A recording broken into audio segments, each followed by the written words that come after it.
Listo, entonces el siguiente paso es cómo conectamos nuestro contexto con la base de datos de SQLite. Que yo creo que con eso terminamos esa primera parte del backend, ¿cierto? De dejar esto conectando a la base de datos. Vamos a intentarlo. No creo que terminemos esa parte en este vídeo, pero vamos a llegar hasta ahí en esta serie. Listo, entonces una vez más al administrador de paquetes nuggets, ¿cierto? Y vamos a buscar aquí uno parecido a este. Mire, aquí tengo Entity Framework Core. Busco aquí no SQL Server, sino uno que se llama este que está aquí, Microsoft Entity Framework Core SQLite, ¿cierto? Recuerde que como estamos en .NET 6, vamos a trabajar con la última del 6. Vamos a instalar. Y una cosa bien bacana que no sé si te he mencionado es que aquí vamos viendo los paquetes instalados. Está el que instaló Visual Studio inicialmente, está el Entity Framework Core y ahorita debe aparecernos aquí el SQLite. Aquí está. ¿Lo ves? Entonces, Entity Framework es como la parte del código que me va a permitir interactuar con la base de datos como tal. Pero Entity Framework Core SQLite es el que me permite decirle que esa base de datos es en SQLite, no en SQL Server, no es en MongoDB, es en otro, es en SQLite, ¿cierto? Entonces, para ello vamos a tener que hacer a continuación otras configuraciones. Aquí vamos a crear algo que en C# se llama el constructor. Escribimos ctor o ct, ahí sale el snippet, le damos tap tap y él me crea un método como una función en JavaScript pública que tiene el mismo nombre de la clase. Cuando una función tiene el mismo nombre de la clase se llama constructor, ¿cierto? ¿Qué le vamos a decir aquí? Que esta función espera recibir un string que lo llamaremos connection string. Este nombre es porque no es que tiene que ser así, sino que es como la convención, la cadena de conexión. Y luego le decimos aquí control punto y escogemos esta opción que se llama crear y asignar campo. ¿Qué hace esto? Mire lo que hizo. Me creó una propiedad, digámoslo así, privada, de solo lectura de tipo string que se llama conexión string.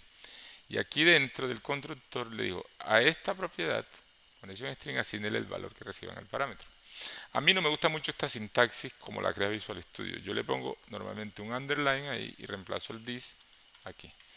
¿Por qué poner el this? Para poder diferenciar, como tienen el mismo nombre, ¿cierto? Para diferenciar cuál es el que está definido afuera y cuál es el parámetro que viene adentro. Pero yo prefiero más bien poner el underline y ya no me quedan con el mismo nombre. ¿Ya?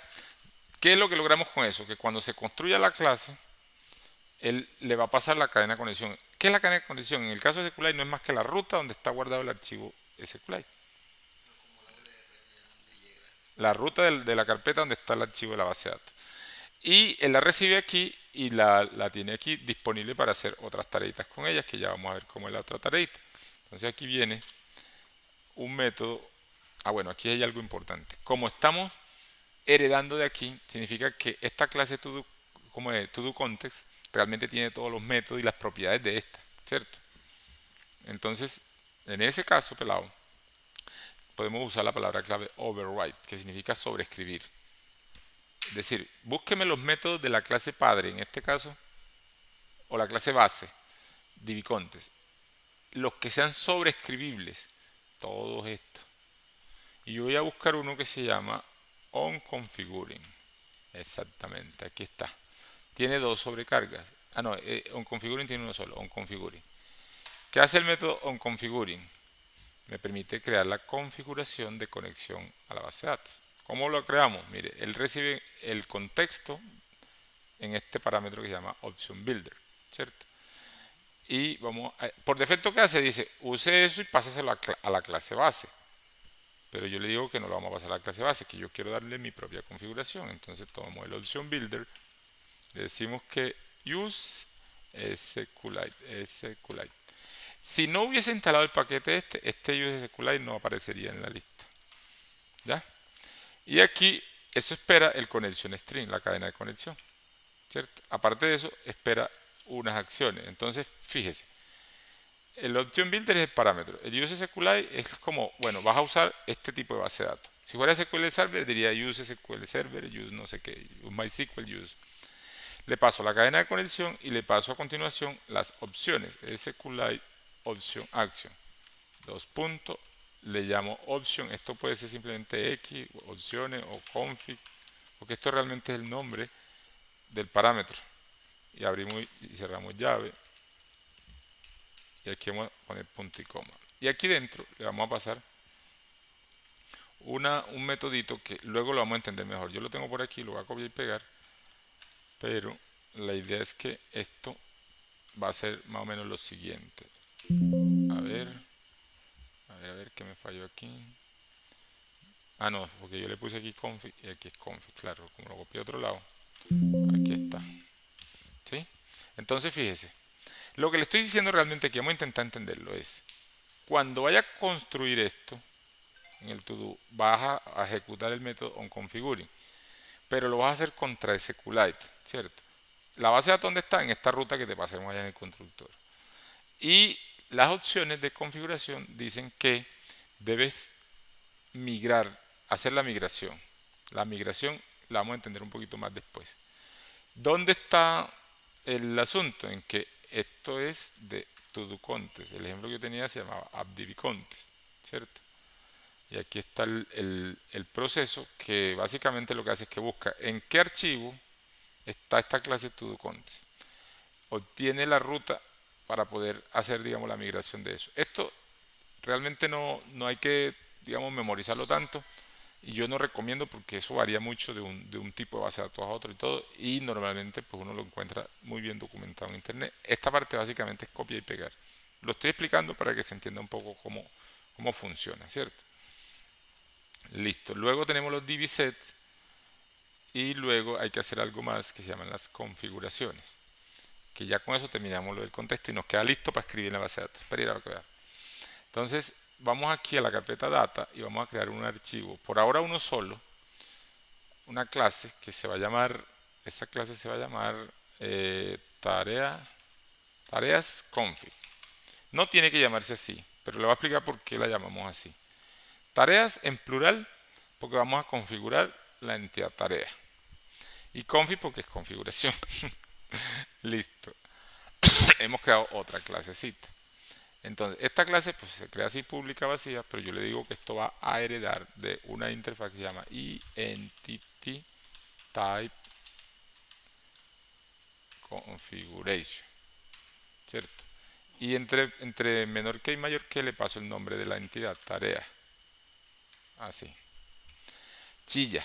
¿Por qué? Porque yo le estoy diciendo que esta clase va a tener que hacer algo que le exige esta herencia y no la está haciendo. Entonces yo le digo simplemente control punto, me dice implementar interfaz, sí, y creo el método. La exigencia es que si esta clase va a heredar de esta interfaz, obligatoriamente debe tener un método con esta estructura, es decir, debe ser público, que no retorne nada, que se llame configure y que reciba estos parámetros. Y aquí dentro ya yo decido qué hago con eso, ¿cierto? Entonces lo primero que le vamos a decir aquí es lo siguiente, mire, nuestro builder, pille bien, nuestro builder hace referencia como a la tabla en la base de datos. Entonces, es decir, toTable, entre paréntesis, le vamos a dar el nombre que quiero que tenga la tabla en la base de datos. La llamaremos tareas.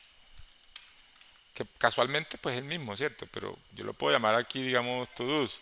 O la clase podría llamarse todos y acá la tabla tareas. Aquí le estoy dando las configuraciones ya para escribir en la base de datos. Builder has key. Esta has key. Tiene una clave primaria.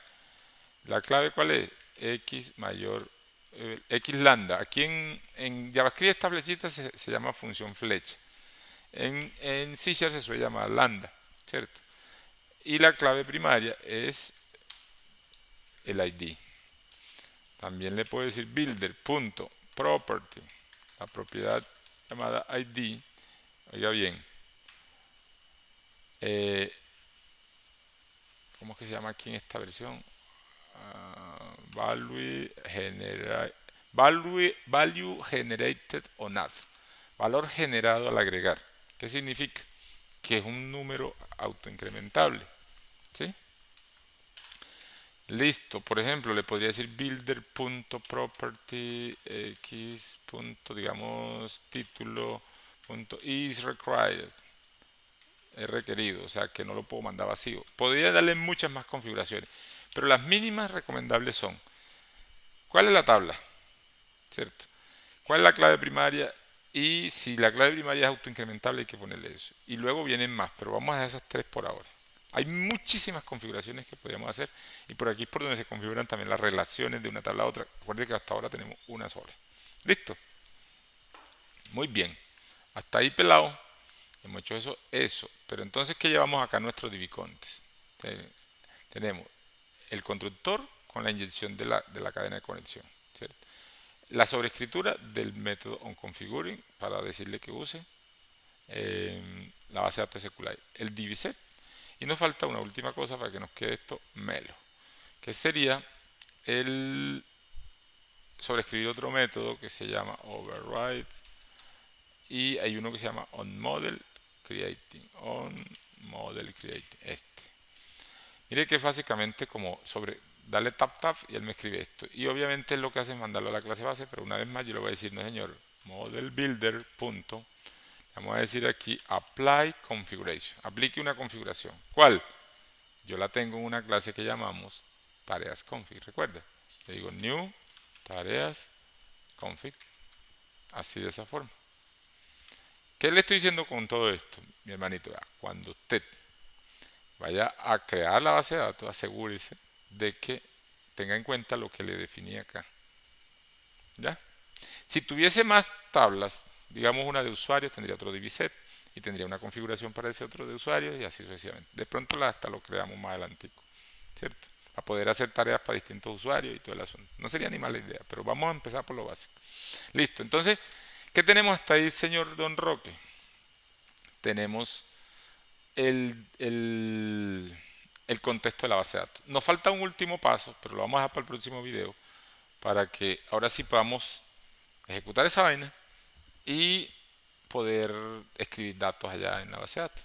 Vamos a dejar ese video hasta ahí y ya continuamos.